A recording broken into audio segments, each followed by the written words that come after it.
Folklore atau cerita rakyat di Indonesia memiliki ribuan kisah. Dan folklore atau cerita rakyat itu sangat penting. Di dunia mungkin dikenal cerita Romeo and Juliet di Eropa. Di Indonesia ada Ande-Ande Lumut. Mereka mempunyai cerita apapun. Kita punya cerita yang lebih seru dan lebih indah. Bahkan cerita rakyat folklore di Kepulauan Nias yang menceritakan begitu ada gempa langsung naik ke gunung. Setelah ratusan tahun dari mulut ke mulut cerita itu diceritakan. Hal inilah yang menyelamatkan waktu peristiwa tsunami di Aceh. Banyak korban sampai 200.000 warga Aceh. Tapi di Nias tidak terlalu banyak karena mereka sudah tahu cerita dari mulut ke mulut. Itulah folklore. Dan salah satu cerita rakyat yang selalu didengungkan oleh mbah-mbah nenek-nenek saya dulu ketika lagi tidur adalah cerita perintah Sunan Bonang untuk melaksanakan yang namanya sebuah perintah yang namanya apati geni, perintah mematikan api.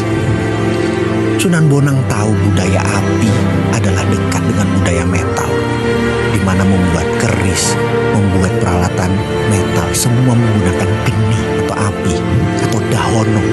Perintah apati geni adalah perintah mematikan api. Ketika Belanda tahun 1470-an di abad 15 sudah akan menguasai Indonesia, Sunan Bonang tahu apa yang akan terjadi. Mereka pasti bukan akan mengambil sekedar rempah di Indonesia, tapi akan mengambil budaya metal.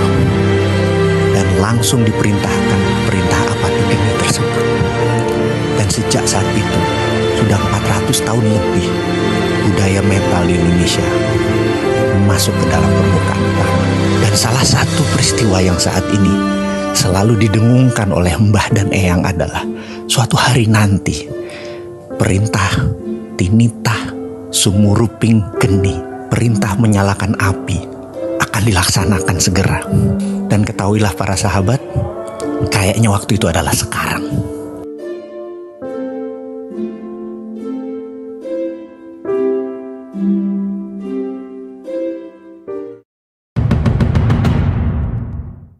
Di Pesarian atau tempat makam para sunan, tempat 9 wali selalu ada sumur. Bahkan di Kudus ada sumur pitu, 7 mata air sumurnya. Lalu dalam dongeng cerita folklore dari mulut ke mulut dikatakan bahwa para sunan sewaktu mengislamkan Nusantara itu tidak dengan berperang atau terjadinya tumpah darah. Namun mereka menggunakan kekuatan ekonomi, berdagang, dan memiliki emas. Tersebut kisah yang dicatat dalam suluk linglung Pangeran Wijil bahwa para sunan itu menyendok tanah di dekatnya yang kemudian hari jadi sumur. Sebenarnya para sunan itu mengambil tanah tersebut lalu sebagai bahan untuk membuat harta dalam tanda petik. Apa yang mereka lakukan setelah itu? Mereka lakukan adalah memberi air dan merendamnya lalu diletakkan ke dalam kendi. Selang beberapa hari cairan tadi dipisahkan dan tanah tersebut dibakar menjadi solid. Dan benda yang dibakar tersebut merupakan ingot atau dore dengan kadar emas antara 14 sampai 22 karat. Yang dalam cerita turun-temurun ternyata cairan tadi adalah bakteria atau kalau dalam bahasa modern dalam ilmu patologi itu adalah bioengineering. Para sunan memisahkan unsur logam tadi menggunakan bakteria. Para sunan melaksanakan bioengineering jauh sebelum dunia mengenal mikroba, virus, bakteri, di mana mereka menyebutnya dengan istilah lelembut. Saking halus dan kecilnya, ini bukan makhluk halus seperti jin, setan, dan segalanya. Ini adalah makhluk kecil super nano yang bekerja menurut hukum alam. Inilah yang menjadi kunci sukses bermain di bidang metalurgi yang harus dicari oleh generasi anak bangsa Nusantara, kekayaan ilmu teknologi logam. Osmium misalnya, benda logam yang berat jenisnya lebih berat dari besi namun selalu oily, licin. Kalau osmium diproduksi dibuat untuk benda yang rotating berputar seperti turbin, jet engine, baling-baling propeller kapal laut, maka pelumas olinya hanya perlu 10% saja kebutuhannya. Mesin menjadi lebih baik performanya dengan perawatan yang rendah. Dunia aviasi dan dunia maritim bisa maju 3 kali lipat dari sekarang, dan osmium itu banyak di bumi Nusantara. Palladium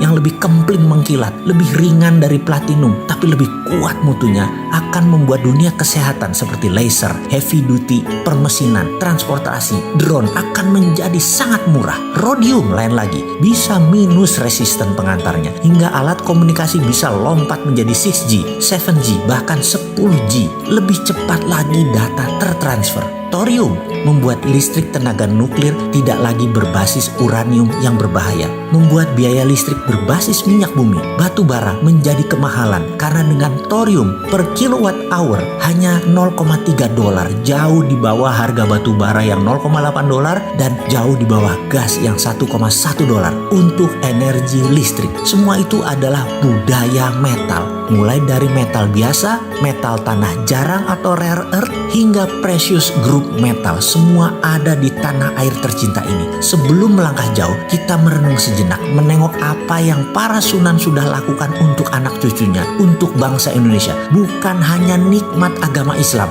namun budaya luhur, budaya logam dia wariskan untuk kita. Untuk menjadi yang terdepan, warisan beliau-beliau tersebut harus kita pertahankan. Inilah strategi SWF, Sovereign Wealth Fund, berbasis natural resources capital yang selalu didengungkan oleh si bosman yang sok keminter ini. Menggunakan kekuatan kedaulatan sovereign natural resources untuk menjadi alat tawar kepada negara lain. Bukan menjadi pengemis minta-minta pinjaman seakan-akan kita ini miskin. Sekali lagi, sejarah sudah mengingatkan, wahai pejabat, rajin-rajinlah baca sejarah dan menengok kekuatan bangsa sendiri. Semua tersedia, semua tinggal dipakai. Masih nggak ngerti juga ya SWF ilmunya para Sunan ini ya? Ngobrol dong kita.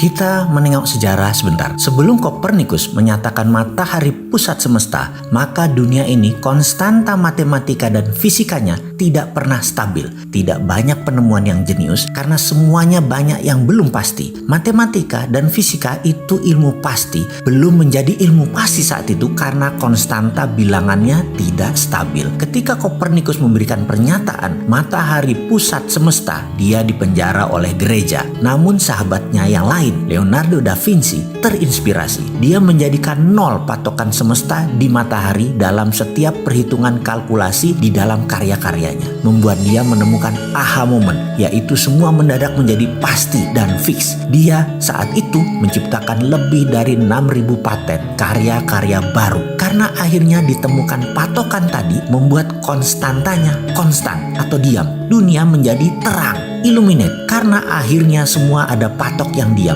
Jarak matahari itu menjadi kunci ketika matahari dijadikan patok awalnya dan diam. Sejak saat itu teori gravitasi Newton, Principia of Mathematica tercipta. Satuan jarak, satuan waktu, satuan panas, gravitasi mendadak menjadi terukur. Semua free thinker menjadi bergairah. Dunia teknologi permesinan berkembang dengan cepat sejak saat itu hingga puncaknya adalah revolusi industri di Eropa. Eropa mengalami zaman keemasan manusia kedua sejak zaman keemasan pertama periode Socrates, Plato yang penuh dengan kedamaian dan karya tinggi umat manusia. Di Timur Tengah berbarengan dengan itu juga kemajuan ilmu tadi membawa Islam juga dalam zaman keemasannya karena teknologi dan pendidikan. Revolusi industri Eropa tadi akhirnya melahirkan penjajahan atas negara yang belum berteknologi namun kaya sumber daya alamnya. Atas nama kemakmuran negara industri itulah penjajahan terjadi. Lalu ada sebuah wilayah yang makmur yang menjadi incaran negara teknologi itu di abad pertengahan. Wilayah itu mataharinya tercurah 95% dalam 1 tahun.